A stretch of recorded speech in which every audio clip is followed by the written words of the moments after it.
Kita pun terkejut-kejut. Kok bisa guru kau tuh hidup sampai sekarang? Jadi tentang Imam Ahmad bin Hanbal. Imam Ahmad bin Hanbal itu salaf karena meninggalnya tahun 241. Datanglah seorang perempuan bertanya ke Imam Ahmad bin Hanbal, apa hukumnya menjual kain tenun? Kain ini ditenun malam, ketika itu lewat tentara, bawa lampu, bawa terang, pas lagi terang itu dia nenun, pas tentara lewat gelap, pas lewat lagi terang tenun. Apa hukum menjual kain ini? Terus Imam Ahmad bin Hanbal nanya, Imam Ahmad bin Hanbal tidak langsung jawab, dia tanya, kamu siapa? Saya adiknya Bishri Al-Hafi. Bishri Al-Hafi sufi. Itulah dalil bahwa salaf itu bertasawuf, karena Bishri Al-Hafi sufi. Kata Imam Ahmad bin Hanbal, inilah warak yang tingkat tinggi, karena orang hanya menjaga dari yang haram. Kalau sekedar lampu, apalah bahayanya.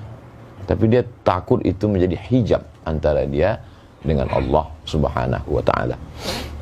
Lalu kemudian imam paling tua di antara 4 mazhab, Imam Abu Hanifah, Imam Hanafi, pernah berdiri tegak kena panas. Lalu kemudian ditanya, Imam Hanafi kenapa tidak berlindung di bawah pohon kayu itu? Kata Imam Hanafi, orang yang punya pokok kayu itu minjam duit ke saya. Saya takut kalau saya berdiri di bawah pokok kayu itu, kullu qardin jarra naf'an fahuwa riba. Jadi sampai sehalus itu warak mereka, zuhud mereka. Jadi itulah yang dikumpulkan oleh para ulama, diantaranya dalam Al-Luma' At-Tusi, kemudian dalam Ar-Risalah Al-Qushairiyah, dalam kitab-kitab tasawuf. Kemudian barulah mengkristal susunan yang paling indah kalau dalam mustalah hadis Muqaddimah Ibnu Salah, Ramah Hurmuzi sebelum itu, baru cantiknya itu pada Ihya Ulumuddin Imam Abu Hamid Al-Ghazali 505. Jadi kalau orang mengatakan mana salaf itu bertasawuf, ya kumpulkanlah. Nah, ini juga bagi penggemar tasawuf, dia dapat bahan banyak dari dialog kita hari ini. Bisa kumpulkan salaf bertasawuf, dalil-dalilnya, bagaimana mereka wara, zuhud, bagaimana mereka takut kepada Allah dan lain sebagainya. Imam Ahmad bin Hanbal ketika beliau amat sangat wara. Jadi sifat-sifat tasawuf itu ada pada diri mereka, walaupun mereka tidak menyebut dirinya sufi. Kebalikan dari yang sekarang, mengaku sufi tapi sesungguhnya sifat tasawuf jauh. Mudah-mudahan kita termasuk orang-orang yang mengamalkan sifat-sifat tasawuf itu, dan kita dijaga Allah SWT. Saya kira demikian. Baik, terima kasih Prof. Buas. Ya, berbeda, ada kalam beliau tadi, berbeda dengan hari ini, banyak orang yang mengaku sufi tetapi amalnya jauh dari kesufian itu. Cuma ada yang Ustadz Mawardi dulu mendefinisikan sufi ini, Ustadz, mungkin yang Ustadz sebut tadi adalah sufi yang suka piti. Ada lagi Ustadz Mawardi dulu juga suka film katanya. Nah, jadi yang orang-orang yang Ustadz sebut tadi mungkin sufi yang ke arah situ barangkali. Dakhil. Baik, terakhir kami arahkan pertanyaannya sebelum nanti closing statement dari Kiai Idrus. Ya, ini ke Buya Ar-Razi Hashim. Saya tertarik menanyakan ini Buya, bahwa kawan-kawan kita, asatis-asatis yang mungkin berbeda cara pandangnya dengan kita, itu menilai tasawuf dengan penilaian yang negatif. Padahal hasil sependek pembacaan kami, itu imam mereka, yaitu Imam Syekh Ibnu Taimiyah, itu bahkan di dalam Al-Bidayah dikatakan, saya melihat di sini, at-tabarruk bisyurbi ma'i ghuslih. Jadi bahkan Imam Ibnu Katsir mencatat ketika beliau meninggal, itu air pemandiannya itu diminum oleh murid-muridnya. Nah, bahkan hudurun nisa war rijal, dan bahkan Imam Ibnu Taimiyah ini dikuburkan di Damaskus itu di makbarah Sufi ya. Nah, ini seperti apa ini Bu ya sebenarnya? Jadi pengikutnya anti Sufi, tetapi kita lihat Imam Ibnu Taimiyah dan muridnya Ibnu Qayyim itu bahkan punya karya-karya tentang kesufian, tentang ihsan. Silakan Bu ya. Bismillah. Ini karena ngomong Ibnu Taimiyah saya harus ta'awuz dulu ya. Biar nggak ngomongnya campur dengan emosi. Baik. Syekh Ibnu Taimiyah awalnya adalah asyadun nas ya, i'tidaan ala as-sufi wa sufiyah. Adalah orang yang paling keras menyerang tasawuf, tapi niat dia baik. Dia punya definisi tasawuf itu sendiri. Bagi dia sufi itu seperti yang dikatakan Imam Junaid tadi, muqayyadun bil kitab wa sunnah. Tapi itu persepsi dia.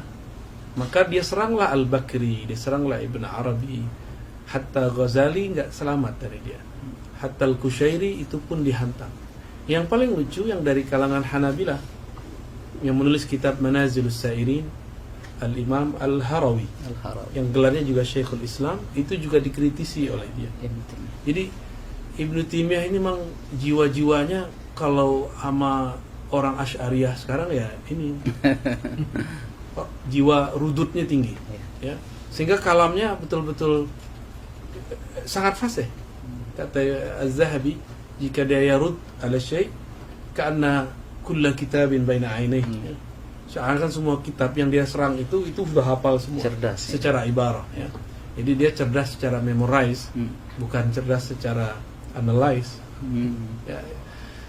Ibn Taimiyah tahun 709 itu pernah berdialog dengan Al-Imam Arif Billah bin Athaillah Sikandari.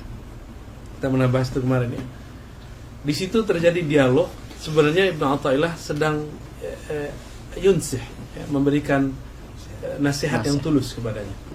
Tapi dipahami oleh Zahabi, Ibnu Katsir sebagai syadidan ala Syekhul Islam, orang yang keras kepada Syekhul Islam. Emang begitu. Jadi dari dulu antum kalau mau menjawab tuduhan salafi dianggap kita memfitnah. Kalau kita mengkritisi mereka itu dianggap apa? Nyebarin syubhat ya. Menjadi syubhat yang menyambar-nyambar. Syekh Ibn Taimiyah ini diabadikan sanad thariqatnya oleh Syekh Muhammad Hafiz At-Tijani dalam beberapa makalah sanad ya. Oh, jadi beliau ini punya sanad thariqah. Dan itu ke Sidi Abdul Qadir Jilani. Jarak beliau dengan Al-Imam Ibn Tijani, Abdul Qadir Jilani. Abdul Jilani itu cuma 2 orang. Beliau berguru kepada, seingat saya namanya Abu Muhammad, kemudian dari Ibn Qudamah langsung daripada Syekh Abdul Qadir Jilani. Jadi Ibn Qudamah itu datang dengan Ibnul Jauzi ke Baghdad 40 hari sebelum wafat Syekh Abdul Qadir Jilani. Hari ke-40 dia wafat, suluk mereka selesai. 40 hari mereka 40 suluk. Maka Imam Ibnul Jauzi mengerti isi Ihya. Ibnu Qudamah pun kemudian menulis tentang abab Tazkiyatun Nufus dalam beberapa risalahnya ya. Ibn Taimiyah nyambung kepada Syekh Abdul Qadir Jilani. Maka dalam Majmu' Fatawa ada 2 jilid, beliau menyebut Syekh Abdul Qadir dengan Sidi Syekh. Terjemahannya apa? Tuan guru. Dan itu istilah tasawuf ya, Tuan Syekh. Ya, Tuan Syekh Abdul Qadir Jilani dan Abuya. Sidi. Ada tambahan belakangnya, Qaddasallahu sirra. Dan yang paling ajib dalam Madarijus Salikin yang 1 jilid tebal itu, Ibnu Qayyim yang menulis memori dia dengan Ibnu Taimiyah dalam syarah-syarahnya. Begitu juga Al-Wabilus Thayyib, dia menyebut Ibnu Taimiyah dengan Qaddasallahu sirra. Berarti dia sudah mentakdis gurunya sebagai seorang wali. Karena Qaddasallahu sirra itu cuma wali. Mursyidnya belum boleh. Kalau belum wali ya. Kalau antum wali murid.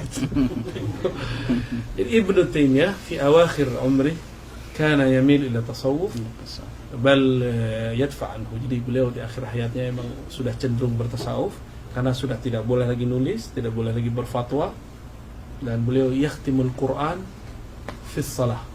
Jadi khatam Qurannya dalam salat. Ada subuh zikir, enggak berhenti-berhenti, dan itu cuma amal sufi. Jadi akhir ayatnya beliau asli bertasawuf. Jadi intinya Ibnu Taimiyah tidak anti tasawuf, dia cuma ingin membersihkan tasawuf versi dia. Lalu mengapa murid-muridnya sampai hari ini pengikut metodologi beliau itu anti dan sangat keras itu Bu ya? Kira-kira apa itu latar belakangnya kira-kira? Li'annahum ma indahum isnad ya. Karena mereka nggak punya sanad. Kalau orang nggak punya sanad fikrah, sanad ijazah, sanad tarbiyah. Mereka nggak punya sanad tarbiyah. Sanad ijazahnya nggak punya kan? Sanad tarbiyah ini paling mahal. Mereka nggak punya sanad tarbiyah sehingga tidak ada yang ngerekam torikotnya Ibnu Taimiyah. Ketika dikabarkan oleh para masyayikh Ibnu Qayyim nulis Madarijus Salikin, itu Muhammad Hisan itu mentahzir kitab Ar-Ruh. Jangan dibaca kita. Al-Adawi meragukan karya Madarijus Salikin. Usah baca kitabnya. Jadi mereka sendiri kurang ajar sama imamnya. Apalagi sama kita. Apalagi sama orang-orang di samping saya. Jadi ini terakhir ya. Kita itu walaupun mau menjawab mereka, tapi niatnya memperkuat diri kita. Kita la nashtaghil bi masailihim bi ikhtilafihim. Kita nggak usah repot dengan mereka. Kita perkuat saja aswaja yang kita punya. Masalah mereka mau jidal ya sudah, biarin aja. Nanti kalau jidal kita serahkan kepada Syekh Idrus. Baik. Baik, terima kasih Buya Razi Hashim ya, dengan segala informasi berharga yang beliau sampaikan kepada kita tentang sisi lain dari Al-Imam atau Syekh Ibnu Taimiyah. Kita masih menyebutnya imam, kita masih menyebutnya syekh, sebagaimana disampaikan oleh Buya tadi.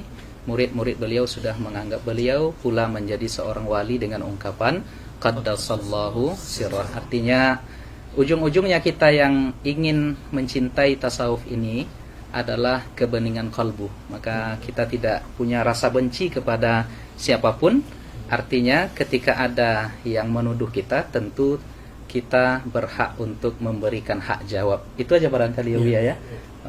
Prof Was. Nah, terakhir kita minta closing statement dari Kiai Idrus Ramli, karena tadi pertanyaan-pertanyaannya memang yang sifatnya rudud harus diberikan kepada beliau. Dan sudah habis ya tentang rudud itu. Maka untuk closing statement kita berikan dalam waktu barangkali 3 menit kepada Kiai Idrus Ramli hafizahullah taala. Silakan Kiai. Hafizahullah, bukan hafizahullah.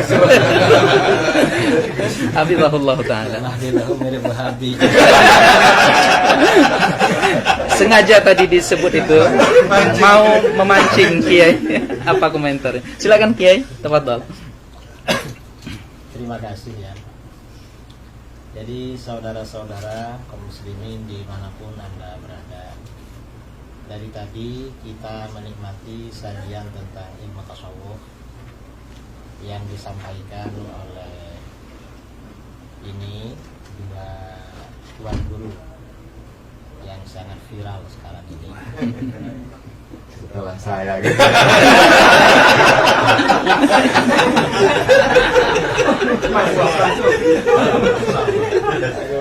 Ada ujungnya.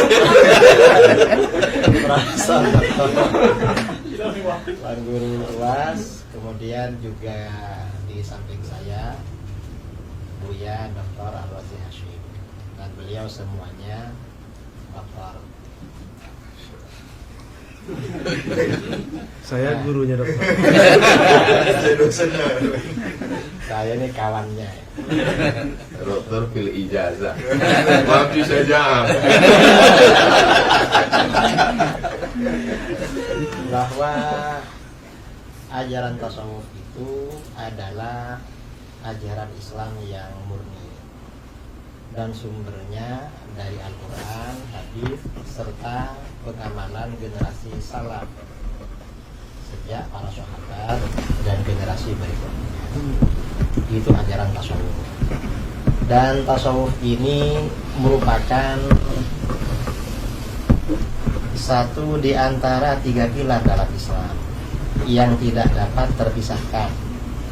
Kalau di dalam hadis yang terkenal dengan hadis Jibril, ada iman, ada Islam, ada ihsan.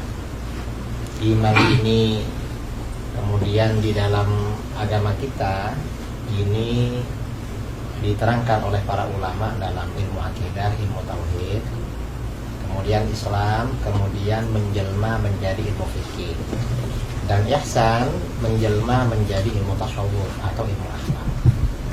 Kalau tasawuf ini tidak ada, berarti terdapat kekurangan dalam diri seorang muslim, karena salah satu pilarnya tidak lengkap. Ini masalah tasawuf. Dan tasawuf ini bukan teori, tetapi lebih pada pengamalan.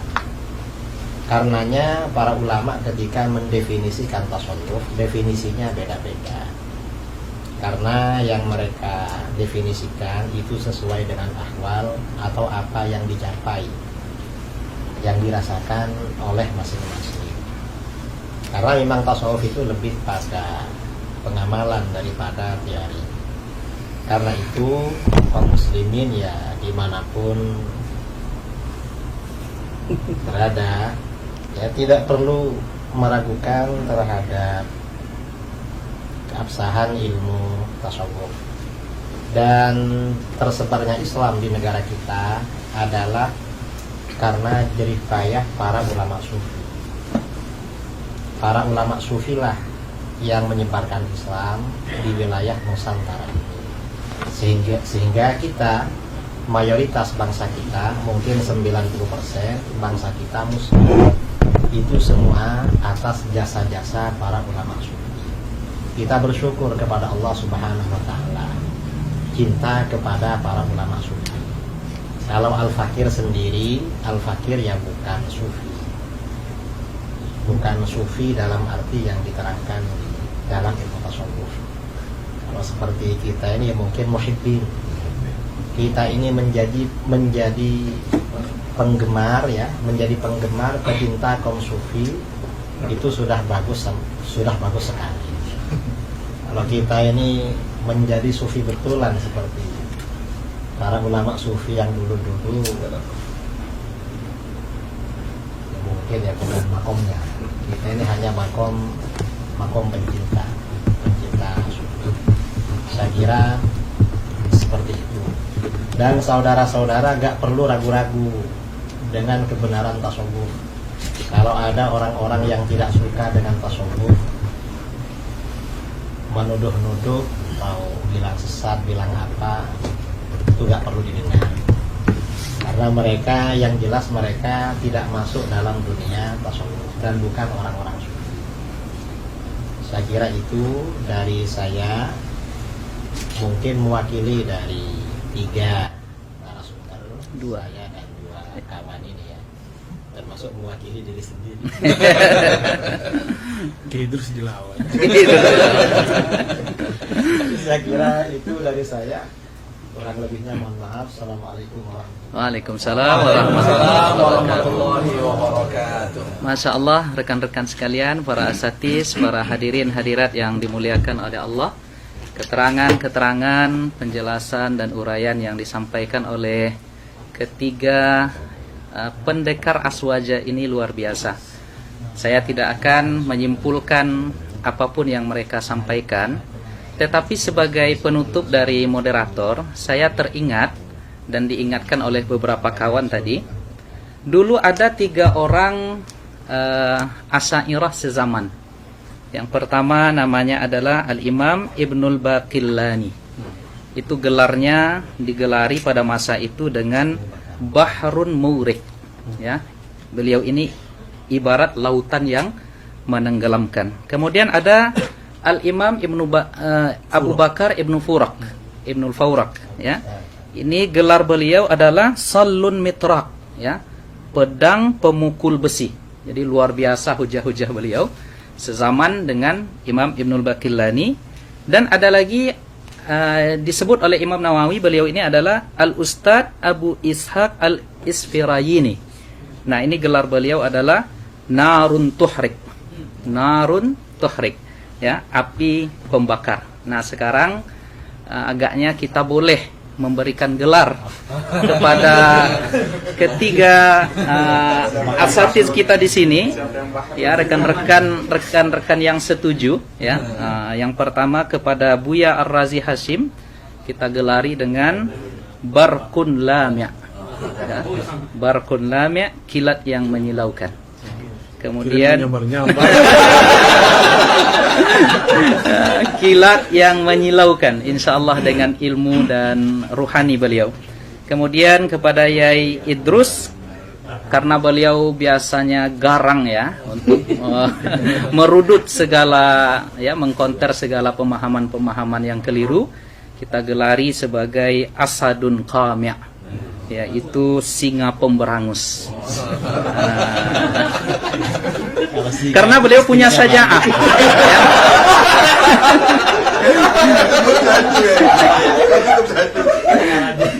Karena beliau punya saja'ah, ya, terus punya saja'ah yang mungkin belum diamalkan oleh Prof Uwas dan Buya. Maka cocok kita sebut sebagai Asadun Qami'. Kemudian terakhir kepada Uwas kita berikan gelar Saifun Qati', pedang tajam. Luar biasa, ya, anekdot para alim ulama kita ini yang, ya, sesungguhnya bercanda tetapi ada hikmah-hikmah yang luar biasa dari jawaban-jawaban mereka. Kita bermohon kepada Allah Subhanahu wa taala, semoga Allah kumpulkan kita dengan Sayyiduna Muhammad sallallahu alaihi wasallam di surganya dan diberikan nikmatnya pandangan kepada Allah Subhanahu wa taala kelak di surga, kita mendapatkan ridha darinya. Dan tentunya kita yang berkumpul di sini dan siapapun yang melihat video ini, mudah-mudahan diberikan kasih sayang oleh Allah Subhanahu wa taala, dan kita ungkapkan, ya, kepada mereka dan kepada yang hadir semuanya bahwa kita mencintai mereka karena Allah Subhanahu wa taala. Demikian acara kita, diskusi kita pada pagi ini yang mengumpulkan 3 pendekar aswaja, yang mudah-mudahan ini memberikan pemahaman yang baik kepada seluruh yang mendengarkan. Dan banyak maaf dari kami yang membawa acara ini. Kita tutup dengan doa kafaratul majlis. Subhanallahumma bihamdika asyhadu an la ilaha illa anta astaghfiruka wa atubu ilaik. Wa barakallahu fikum. Semoga Allah jaga kita semuanya. Wassalamualaikum warahmatullahi taala wabarakatuh.